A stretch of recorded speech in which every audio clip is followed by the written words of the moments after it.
Look down there at those pretty carrot flowers. And marigolds. Thought I'd point that out because today I promised my friend Sandy that I would come back to my backyard garden. The last couple weeks I've been showing you guys my gardens out at the farm. And this past week I did a live of my garden out at the farm on my personal page. So I hope you'll go over and check that out. It'll definitely be up on YouTube very soon. But one of the things that a few weeks ago, I told you I was putting this particular, my backyard garden here in Corpus Christi to sleep. And the reason is because I've got a lot of gardens out at the farm, but also we are transitioning our life out to the farm. So by the end of this summer, we'll pretty much be done with this garden, and as the fall enters, we will be done in this home and we will be living in a different place. If you want to check out that video, I did put it up on YouTube just recently, and so you can go over and check that out. But I promised Sandy today, after doing her My Community Gardens video this past Thursday, which you can also check out here on this page if you look through the videos.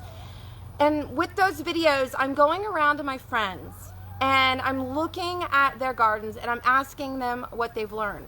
And to drop into someone's garden in South Texas in July, after the year we've been through, after the seasons we've been through, is a very brave thing for her, and not only that, for me. And because of that, I thought that one of the things I can do is show you around this garden right now and see, so that you can see what's actually happening here.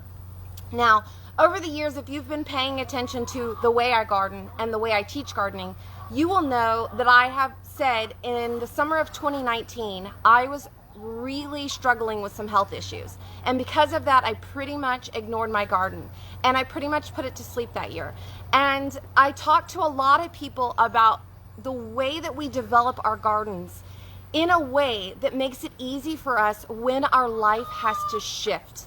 So when Sandy begins putting her gardens to sleep after this crazy flooding year with tons of standing water in hers, and it's hot as Hades, and the humidity is immense, and we're talking like 93, 94 every single day humidity level. I mean, that's like walking through water, y'all. Let's be real. We're literally walking through particles of water. But if you are at that point and you are ready to get in your camper and head north and spend several weeks away from this heat and humidity, it is okay to put your gardens to bed. But I want to show you around. Chickens are a little more difficult. The chickens are a little, that's a great, if you're going to do that and leave your chickens behind, make sure you have a friendly chicken keeper. Get a chicken sitter. Chicken sitter, so they can come and help you close and open your doors. But yeah, thank you for bringing that up. Well, we like to live a life where we take off every once in a while, right. And if you've got gardens that require watering, it's a conversation. That's right. And there's many ways that you can do that. Of course, you can set up automatic irrigation systems and things like that. But the truth is that your garden needs to rest. And I mentioned that a few weeks ago. Sleeping gardens are good. They're a good thing. But sometimes they start to make you feel even more depressed, right? I've been dealing with a lot these last few days. There's a lot going on in the world. I'm managing the pressure of moving and cleaning my house out. I'm managing life. A lot of fun. I'm managing a lot of things going on. We both are. And our normal life is still happening, right? Our work, our jobs, our families, all our children's with birthdays, moms with birthdays, all of the things that happen in life. And so I want to show you guys that it is okay and that there are so many ways that you can make it easy on yourself. So as we begin to look around this garden, you're going to see dreary, you're going to see weedy, you're going to see dried out, sad, but you're also going to see food. Food that you can feed your family right now if you had to go outside and just harvest something to make dinner with. You're also going to see life, butterflies, birds, all kinds of things still invested in the space that you've created. And you're also going to see how easy it will be to get back going again in the fall when you take it down a notch in the summertime and take a rest. So let's just start by looking around. And one of the first things I want to say is, yes, your okra, yeah, exactly. Your okra is out of control. Now, I saw someone mention the other day, what do I do if I go out in the morning and harvest and by the afternoon it's already too big? Well, I'll tell you, you need to go for the little baby ones. You need to go for the tiniest ones you can find. These are the ones you harvest. Okay, now these are nice too, but this is a seed pod at this point. Let this guy dry out. And the thing about it is that this is a harvest just as much as this is a harvest. These are also a harvest. These are just not edible anymore. These are now seed pods for you. So you will never have to buy okra seeds again. Not edible because they just got a little too big and tough. Yeah, it starts to get woody. It actually will turn into more of a stalk. But it's nice. They're very easy. They dry out really easily. I actually like to let them dry out an entire year. So then the next year when I'm ready, I can just go ahead and I break off the top and then just split them open. And they come open really easy. And all those seeds just fall right into a simple bowl that you can then bag up and use for your next season of planting. Now, that's being said, this is just life growing out here. There's, opportunities for things to hang out in the garden, to buzz around. There's so much going on out here. And you can see that life is coming up after the freeze that we had. And that this soil, this growth out here is literally still holding water. It's dark and damp and moist down inside here. Those plants are still pulling water from the soil. This is all that nice mulch, and they're still pulling that good stuff out of there. Which is a function of the way you built the garden. Exactly. And I built up. So in these beds back here, where it's been built up, there's still so much moisture down inside there. And the sand is really soft, and that's fine.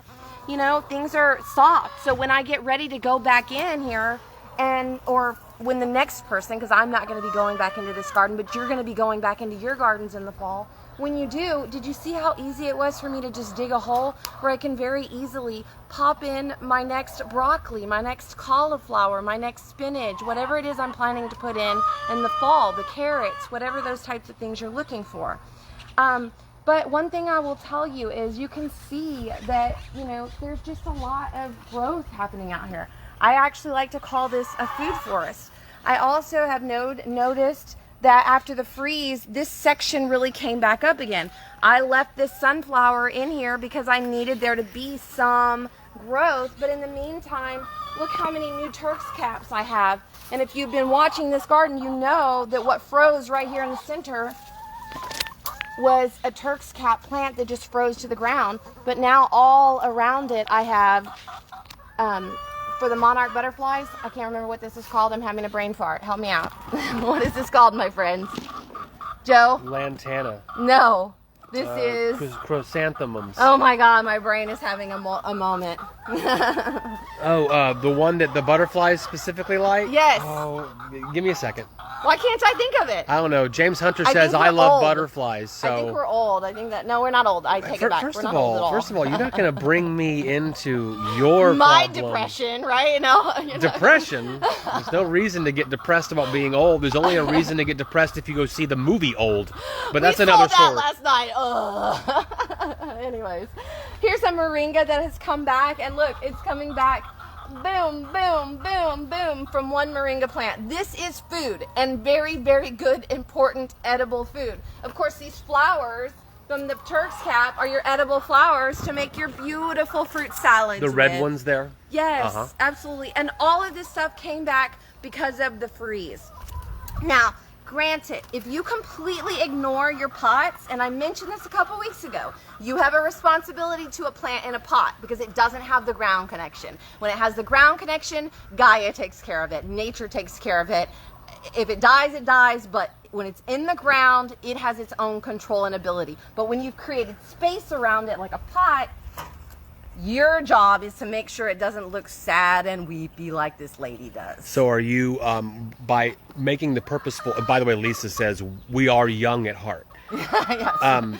So when you make the purposeful decision not to really water or give care to the planted garden beds, are you neglecting your pots out here? I am. I am. And the reason I want you to see this is because even the best, even the most experienced gardeners get tired.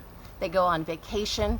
They deal with depression. They deal with all kinds of things that they have to sort out and then get back to it. And this is okay. This lady right here, I've given her a lot of strength and she's fine. She's still even making babies, right? She's saying, please take better care of me. I'm trying really hard to make you some babies. Well, those random peppers you just picked off are going to show up in some dish. Right, exactly. And so that's the thing, is that we're still seeing, okay, basil here. I still have tomato plants that are really thriving and doing well. I'm giving them shade. So that's some things when you start really looking at your garden, looking around at where are the spaces that there's going to be shade in the summertime and sun in the wintertime, because you know that we have less daylight hours in the wintertime. So this pecan tree is a perfect South Texas way to grow a garden underneath it. And the reason is because in the wintertime, it loses its leaves. But in the summertime, it's got a nice full canopy that helps to keep things shaded. And all that water that's set in is just keeping this life going. So look, I have these indigo spires that are still doing really well. My red salvia is still hanging in there. Some of it looks a little sad and dry, but there's plenty of that plant. So if some of it dies, that's no big deal. I was gonna probably clean it out anyways to get my fall garden planted in there. This is my new garden. This is its very first season that you've ever seen it grow. And you know what? I wouldn't even be surprised if I can pop out a carrot right now. It's a tiny little baby carrots. Yeah, and carrots are done at the farmer's market. They are, but I have carrots in my garden, and it's ignored. This is an ignored garden, you guys. Look at these tiny little baby carrots. Do you talk to them in that voice every single time? Every single time. Okay. They need to be loved. They're so loved. So Joe asked me, is it time for the sunflowers to die?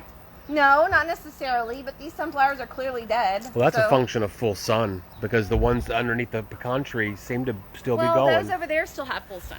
So you're right. Full sun and a lot of water. A lot of water just being held right here in this particular space. Now you can see even my babies are struggling, you guys. All that stuff, and I just have planted, but I'm tired, and it's okay to rest, and I have a lot of gardening things going on this year. So I'm doing everything I can to just make sure I keep alive the very most important things to me. Tomatoes that are going to go in next season, lavender that's going to go in next season. I have plenty of the longevity spinach, resprouted, plenty moringa, lots of moringa available. Those will perk back up again. Over here, this one that is kind of getting some water from time to time is also putting on a little bell pepper over here. These are all pots. Yes, all pots. Over here, I've actually got, I probably need to pull this one out because I think it's trying to root to the ground. A pecan. So I'm gonna have pecan trees when I head out to the farm out there. Oh, you're gonna plant those pecan trees out at the farm? I am. Very and nice. Look at this, Joe. Look what I found. Do you know what that is? Chrysanthemums. No. Look at this. What was this? Oh, that was the The plumeria. And look, y'all, I have a baby plumeria. Okay, so in the February 14th freeze, the plumerias out here, I mean, these pots are just they're too large to lug around. Yep. And we kind of knew they'd be gone, but from the root, a new plumeria is budded. Something happened. Fantastic. So leave it alone. Keep it watered the best you can. Look at this. Turmeric coming back up after the freeze. We're not going to show this because we need to take care of it and put it in a new pot. All right. I'm just teasing. This is it. So you can see all this stuff just like overgrowing, feeling a little sad. Anything that's in pots is feeling quite sad because it's being rather ignored. This is a stupid cucumber that is wild, and if you want to try to eat it, you can, but mostly it just takes over, and I can just pull it out if I want to. I've got all this good seeding happening because I'm going to have after this kind of gets cleaned up and mowed around and back in order again, you'll have beautiful coreopsis flowers, beautiful Texas sage, all kinds of, somebody help me out with this. I can't figure out why my brain won't function with this word. What is this, y'all? Milkweed. I did it. Woo! Happy days. The tropical milkweed likes to come up everywhere as well. Come this way. There's this little garden over here. These didn't get watered yet this morning. Look at all this basil coming up over here on the ground. Look, it's a basil patch. Coming up through the grass. Yeah. Look at all this. And I've got tomatoes, and I've got, this is my, the one we took out of the ground. Do you remember? It never looked good in the ground. It was, pawpaw. Mm-hmm. Do you remember? Yeah. Look at it. I need to make sure it's not trying to root into the ground again from the pot. So You can see that there's like tomatoes growing over here that'll still be fine eventually when I get ready to move them out to the farm. Because all the pots we'll just pick up and move. Yeah, these are my babies. I think most of them are probably gone at this point. I might have a couple peppers or tomatoes or some basil in there that's doing okay, but such is life. That's where we are at this point. Joe, you need to mow. Yeah, I know. I'm just kidding. Oh my God, it's like a jungle out here. Look, literally. Zinnia flowers, okra growing like crazy over there. There's still some celery trying to hang in there back there in the back. Go that way. We need to make leek soup because I have some leeks at the farm in here that have got to be pulled out or they're not going to be any good anymore. These are just kind of wild cosmos coming up everywhere over here. Basil, okra. If I want to get food, I go grab some basil, I get some okra, I make a little delicious thing. Super simple. You've seen my garden like this in the summer times before. You've seen it when there was just like the only thing left growing was a pumpkin. That kind of thing. So you can pretty much see, look, I've got a tallow tree growing out of this one and a pecan tree and another pecan tree. And a bunch of nasty rain trees. So when we go take this stuff out to the farm, we'll be taking trees with us that my little squirrel friends planted for me. Thank you, squirrel friends. But you can just see, like, things are what it is. No big deal. If I was going back in here to clean this up, I'd trim this stuff back out and then I'd start planting and see how soft and nice this stuff is. Is it retaining moisture over here? The moisture's going to be deeper, and that's fine. I'm not trying to germinate any seeds right now. So when I get ready, I'll just pop that in and I'll make sure that I get some water in here. A good way to get water in a garden like this is to flood it, and that's what's been happening is that we've been flooding back here. And that's probably part of the reason why I put it to sleep, because there was just so much standing water back here. Lisa says, my lavender keeps dying. Yeah, lavender is flighty. It doesn't like all the water we've had. So lavender actually likes to be flooded, and then it likes to take the water out and get water out of where it's at. So most of the time what I find is that lavender is over-tended. Like, I had some really good lavender growing out at the farm, but it had too much water. So if you're watering it too much, if it's in the ground and it's getting too much water, flooded water, that's the problem there. If it's in a pot, you're either overwatering it or underwatering it. That's really all I can tell you about lavender. I don't have like a science on lavender. I just know that we're making it harder than it actually is. That's it. And you also need to make sure that you're using the lavender that grows well in our area. So like French lavenders do better in our area than English lavenders. So take a look at that kind of stuff. There's a lot of plants that we can grow down here. We just have to get better at understanding their seasonality and whether they like being in a pot or in the ground better. So, well, that's really all I have for today. I did want to show you guys around so that you can see that even the best of gardeners have to take a break sometimes, right? And we have to let things go. But well, hold on. I want to be clear. You haven't taken a break. You've shifted focus out to the farm where we're growing. Most people that are going to be watching this show are needing a break. Right. They're just needing a break, and their job is not to teach people how to grow vegetables, and they're not trying to make their cash flow and their income streams out of the little bit of vegetables that's still coming out of their backyards. Jackie says, I've been starting ginger and turmeric in pots from the grocery store. Go for it. Ginger and turmeric will grow really, really well in our area. That turmeric you saw earlier, I bought that a few years ago, and it's probably got a pot full of turmeric that I've never turned over. It actually had a pineapple that died in the freeze.